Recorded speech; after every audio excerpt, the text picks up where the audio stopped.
اعوذ باللہ من الشیطان الرجیم بسم اللہ الرحمن الرحیم اللہم لک الحمد کما ینبغی لجلال وجہک وعظیم سلطانک۔ میرے بھائیوں، روزانہ ہماری تعلیم جو ہے منتخب احادیث مبارکہ میں سے پڑھا جاتا ہے، جو آج کی ضروریات کے مطابق، آج کے ماحول کے مطابق،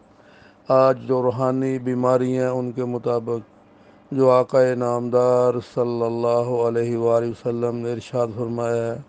قیامت تک آنے والے انسان کے لیے اس میں رہنمائی ہے، اس میں نور ہے،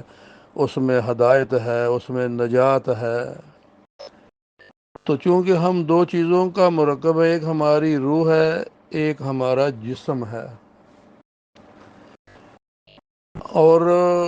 کچھ ہماری روحانی بیماریاں ہیں، کچھ ہماری جسمانی بیماریاں ہیں۔ اس کے بارے انشاءاللہ درجہ بدرجہ ہماری بات آگے چلتی جائے گی۔ صرف دیکھنا یہ ہے کہ جو ہماری جسمانی بیماریاں ہیں وہ گناہوں کا کفارہ بنتی ہیں، جیسے حدیث مبارکہ کا مفہوم ہے، اللہ تعالیٰ کمی بیشی معاف فرمائے کہ ایک رات کا بخار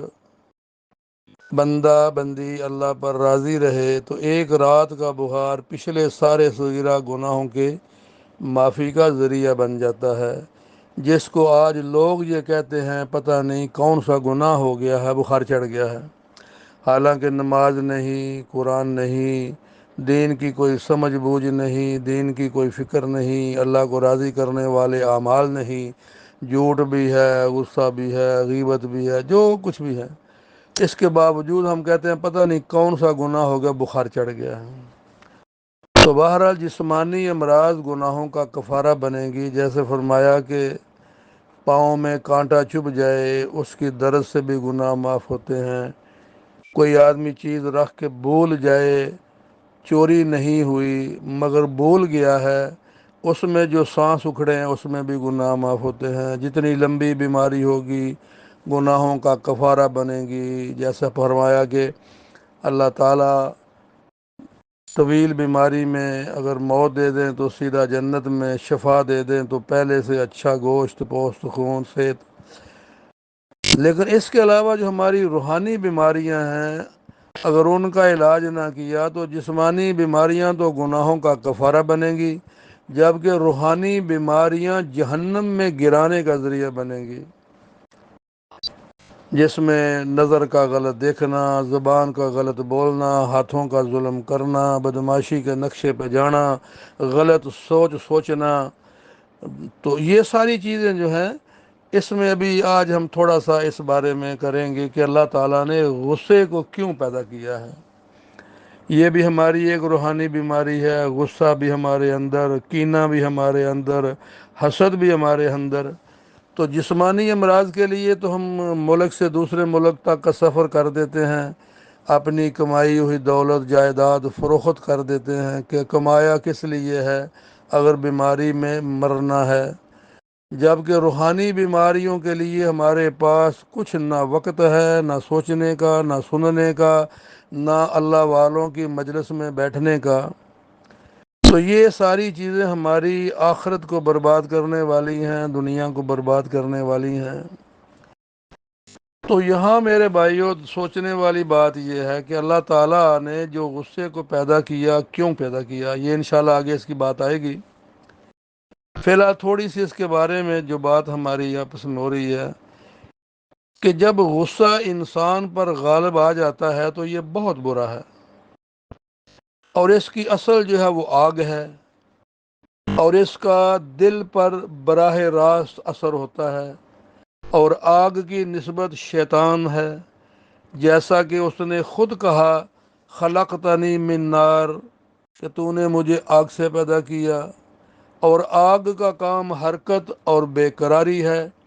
جبکہ مٹی کا کام سکون اور چین ہے۔ جس پر جتنا غصہ غالب ہے اس کی جتنی نسبت آدم علیہ نبینا علیہ السلام کے ساتھ ہے اس سے کہیں زیادہ شیطان کے ساتھ ہے۔ یہی وجہ ہے کہ جب حضرت عبداللہ بن عمر رضی اللہ تعالیٰ عنہما نے حضور نبی اکرم صلی اللہ علیہ وآلہ وسلم سے پوچھا کہ کون سی چیز مجھے اللہ تعالیٰ کے غصہ سے دور رکھے گی؟ تو مدنی کریم علیہ السلام نے فرمایا کہ غضب ناک نہ ہونا، اور آپ سے عرض کیا کہ کوئی مختصر عمل ارشاد فرمائے جس میں اچھے انجام کی امید ہو، تو فرمایا کہ جان بوجھ کر غضب ناک نہ ہونا۔ کئی بار کے سوال پر آپ نے یہی بات ارشاد فرمائی۔ حضور نبی کریم صلی اللہ علیہ وسلم نے فرمایا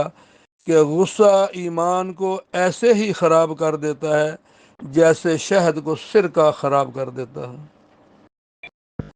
حضرت عیسیٰ علیہ نبی علیہ السلام نے یحییٰ علیہ السلام سے فرمایا کہ غصہ نہ ہوا کریں، فرمایا کہ ایسا ممکن نہیں کہ میں انسان ہوں۔ مزید فرمایا کہ مال جمع نہ کریں، فرمایا ایسا ممکن ہے۔ تو یہاں یاد رکھنے کی بات یہ ہے کہ غصہ سے آدمی کا خالی ہونا ممکن نہیں ہے، لیکن غصہ کو پی جانا ممکن بھی ہے اور ضروری بھی ہے۔ اللہ تعالیٰ بھی اس کے بارے میں ارشاد فرماتے ہیں قرآن پاک سورہ آل عمران میں، اعوذ باللہ من الشیطان الرجیم، بسم اللہ الرحمن الرحیم، والقاظمین الغیظ والعافین عن الناس۔ غصہ کو پی جانے والے اور لوگوں کو معاف کرنے والوں کی اللہ نے تعریف فرمائی ہے۔ اللہ کے پیارے حبیب علیہ السلام فرماتے ہیں کہ غصہ کو پی جانے والے سے اللہ تعالیٰ عذاب اٹھا لیتے ہیں۔ تو بہرحال انشاءاللہ ہمارا قسط وائز اس کے بارے میں مضمون کو پورا کھولیں گے، کیونکہ یہ ہماری بہت بڑی ایک روحانی بیماری ہے۔ غصہ ہی کی وجہ سے گھروں میں طلاقیں، یہ قتل و غارت اور رشتوں ناتوں کی پہچان ختم، اور اس کے بعد جب غصہ غالب آ گیا تو پھر چاہے ماں آ گیا ہے، چاہے باپ ہے، چاہے بہن ہے، چاہے بھائی ہے، چاہے بیوی ہے، کوئی بھی ہے، پھر وہ کیونکہ جیسے ابھی فرمایا کہ اس کی نسبت جو ہے وہ شیطان سے ہے،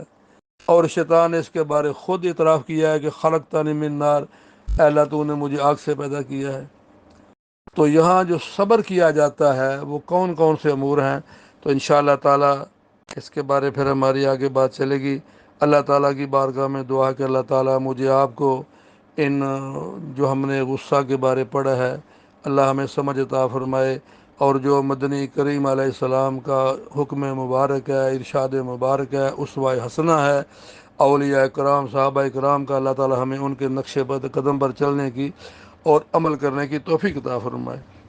اللہم لک الحمد کما ینبغی لجلال وجہک وعظیم سلطانک، اللہم صلی علی محمد وعلی آل محمد کما صلیت علی ابراہیم وعلی آل ابراہیم انک حمید مجید، اللہم بارک علی محمد وعلی آل محمد کما بارکت علی ابراہیم وعلی آل ابراہیم انک حمید مجید، اللہم انی اسألک من خیر ما سألک منہ نبیک وعبدک ورسولک وحبیبک سیدنا محمد صلی اللہ تعالی علیہ وآلہ وسلم، ونعوذ بک من شر ما استعاذ منہ نبیک وعبدک ورسولک وحبیبک سیدنا محمد صلی اللہ تعالی علیہ وآلہ وسلم، انت المستعان وعلیک البلاغ ولا حول ولا قوة الا باللہ العلی العظیم۔